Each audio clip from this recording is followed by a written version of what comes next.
আসসালামু আলাইকুম, শুভরাত্রি।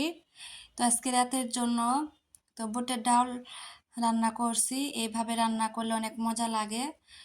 তো চলেন দেখি আমি কিভাবে রান্না করলাম বুটের ডাউলটা। তো গরুর মাংস দিয়ে এটা খেতে অনেক মজা। আপনারা চাইলে ভাত দিয়েও খেতে পারবেন, রুটি দিয়েও খেতে পারবেন। তো আমি এখানে ডাউল নিয়েছি, তো ভালো করে ধুয়ে নিয়েছি। কিছুক্ষণ 10 মিনিটের মতো ভিজায় রেখেছিলাম, তারপর ধুয়ে নিয়েছি। তো আপনাদের যদি প্রেসার কুকার থাকে তাহলে প্রেসার কুকারে সিদ্ধ করে নেবেন, আর নইলে পাতিলে সিদ্ধ করে নেবেন। তো আমি একটা প্রেসার কুকারে দিয়ে দিলাম, এর ভিতরে পেঁয়াজ, মরিচ, রসুন, তারপর স্বাদ মতো লবণ, একটু হলুদের গুঁড়া সামান্য দিছি আমি, আর তেল দিয়েছি একটু, দিয়ে ভালো করে মেখে নিলাম। মেখে এখন এর পরিমাণ মতো পানি দিয়ে দিব।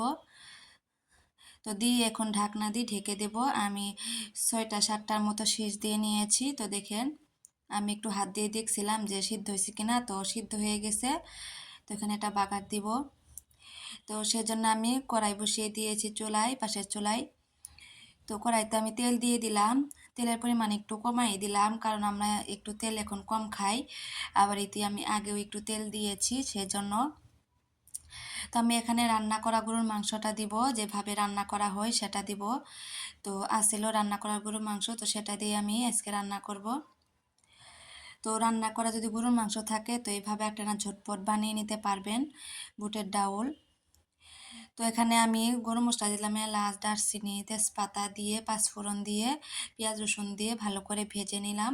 নিয়ে এর ভিতরে ডাউল দিয়ে দিলাম।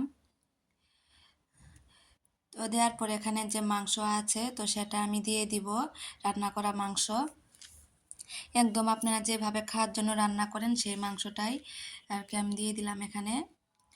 তো যেতে হানি লাগে আর কি সেই পরিমাণ মতো আমি দিয়ে দিলাম।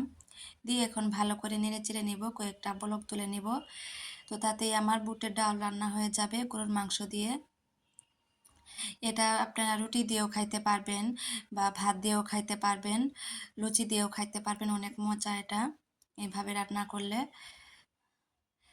তো এর ভিতরে আমি একটু গরম মশলার গুঁড়া দিয়ে দিলাম। এখানে আছে এলাচ, দারচিনি আর একটু ভাজা জিরার গুঁড়া দিয়ে দিলাম।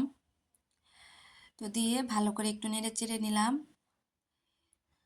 নিয়ে তো আমার রান্নাটা প্রায় শেষ। তো এখন এটা নামিয়ে ফেলবো, এটা এখন সার্ভ করে নেব বাটিতে। তো দেখেন এই তো দেখতে কিন্তু লোভনীয় লাগছে, খেতেও কিন্তু অনেক মজা হয়েছিল। তো এখন আমি বাটিতে বেড়ে নিয়েছি, তো রুটি দিয়ে খাবো। এটা রুটি দিয়ে ভীষণ মজা লাগে। তো ভিডিওটা ভালো লাগলে অবশ্যই লাইক, কমেন্ট, ফলো দিয়ে রাখবেন। সবাই ভালো থাকবেন। আল্লাহ হাফেজ।